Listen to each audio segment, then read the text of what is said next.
Cloud9 versus FlyQuest is the match everyone was excited for at the beginning of the split.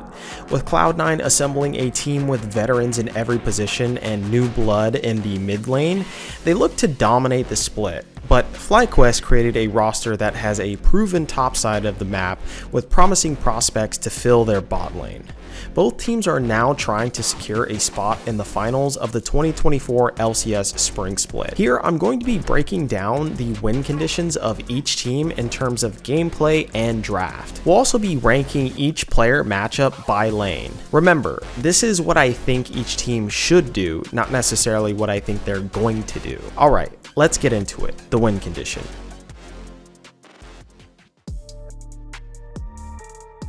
Cloud9 had a rough spring split as they went on a 4-game losing streak.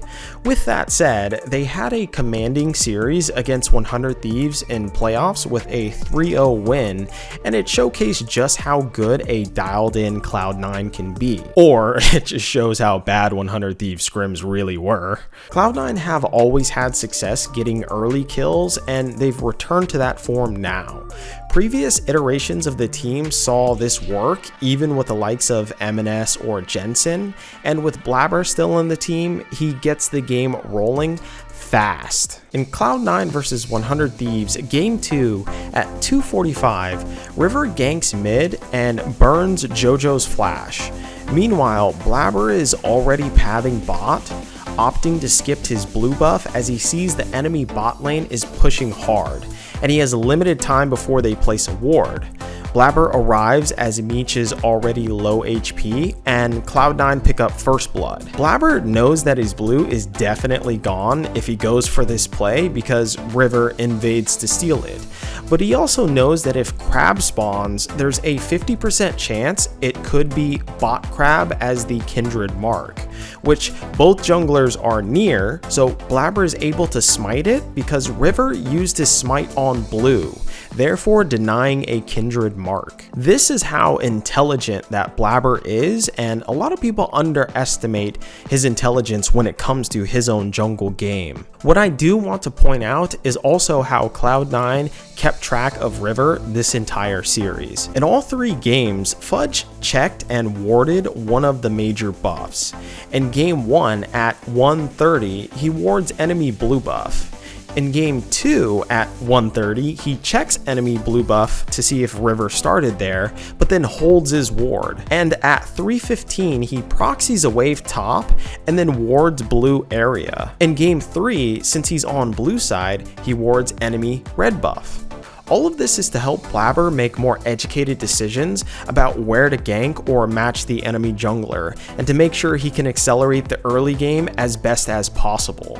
Be on the lookout for Blabber and Cloud9 to make very early plays, as Blabber ganked a lane by 3 minutes every single game during their 100 Thieves series, and for early vision coverage by Fudge invading, or even better, Fudge proxying. To beat Cloud9, there's a couple things to note. Isolate FlyQuest side lanes to make them do unforced errors. FlyQuest were incredibly sloppy in their series against Team Liquid, with Bwipo and Jensen getting caught out multiple times. In particular, in Game 3, Bwipo gets caught, which gives up Ocean Soul Point, and then in this same game, Jensen gets caught in mid lane right before Soul, which allows Team Liquid to get Soul for free. Additionally, Bwipo made several mistakes in Week 6, getting caught in the side lane, which made it much harder for FlyQuest to win their games. If FlyQuest can isolate the lanes and pick off FlyQuest one by one, this would be ideal. FlyQuest do not respect flank angles. During the first game against Team Liquid, Bwipo doesn't hold the flank off from impact and decides to charge into the front line. This leaves his ADC screwed. Create flank angles and FlyQuest will crumble due to lack of cohesion. Cloud9 need to use their ability to trigger pull with players like Blabber and JoJoPyun to chin check FlyQuest. This is definitely Cloud9's biggest strength. With these win conditions in mind, Cloud9 could easily win this matchup.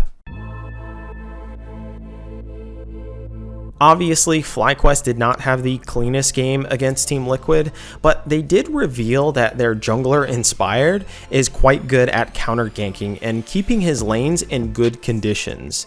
This is FlyQuest's biggest strength, as it helps FlyQuest get to the late game where their top laner and ADC have appropriate go buttons and spacing to make things happen. The jungle is key to FlyQuest. In FlyQuest vs Team Liquid, Game 1, 235, CoreJJ lands a hook on Busio and uses Ignite. Team Liquid push out Fly from lane. CoreJJ delays the recall of Masu. He wasted so much time getting hooked during recall that he couldn't actually recall due to the wave. Masu is then forced to stay, which means looks for a dive, but Inspired has to go bot lane to protect. Now, while yes, this does highlight a play where FlyQuest bot lane massively messes up, Inspired is intelligent enough to know that he is required to be nearby to prevent the dive, and this is what makes Inspired such a good jungler. In this same game at 5:30, Inspired showed up mid and fakes going back towards his bot jungle. You can see the ping on the minimap that thinks he's going towards bot. This means that thinks it's a free kill topside. Inspired knows that will be going there, so he paths top as well. Impact opts into a bad trade, and then Inspired shows up to get first blood. To counter Cloud9, FlyQuest must counter gank to match Blabber topside. Blabber often goes towards top lane to help fix waves or gank. With intelligent plays that Inspired creates through smart pathing, FlyQuest should be able to outduel Cloud9 if they can get a good 2v2 matchup. Cloud9's bot lane are weaker than expected. While they did shore up some weakness in their playoff match against 100 Thieves, they have shown multiple instances of poor play, and if FlyQuest get a good matchup bot lane, this could be an easy lane to smash through, especially considering that FlyQuest play double marksman bot, and it looks like Cloud9 do not. If FlyQuest bot lane get enough warding and jungle attention to play aggressive, we could see them run away with the game. Cloud9 have a couple things up their sleeve, but they really don't have to get fancy. Keep high priority for Nautilus. Vulcan looks really good on the champion, and also FlyQuest were first picking it in their series against Team Liquid. Grab it if you can. Lee Sin should be the go-to pick for Blabber this series. His Lee looked great against 100 Thieves, but he's also just a really aggressive Lee, and it's much more of a Blabber champion than it is Inspired. Look at this win rate comparison. So obviously, if you can get your hands on Lee Sin and he's really good in the meta right now, I suggest that Cloud9 go for it. Obviously, try to get Senna because that's basically a must pick ban champion at this point. Twisted Fate is always in the card. Get it? Fudge already showed he can play this and it looked really good. This might be a good option game 1. For anti-stratting in the draft, ban Renata. Busio's Renata is very clean and it's a direct counter to Nautilus. If you're going to first pick Nautilus, ban Renata. Orianna is permaban. You cannot give Jensen this champion, especially considering Jojo Pyun doesn't even really play it. For FlyQuest draft, Sejuani Renekton is a great idea into Team Liquid. That means they can't contest the top 2v2, which is what Blabber and Fudge love to do. If you have priority topside, Cloud9 may still opt to fight for second grubs because Blabber loves to fight for main objectives, so this could be a good way to bait them into a 4v4 early skirmish. Get high priority on Nautilus.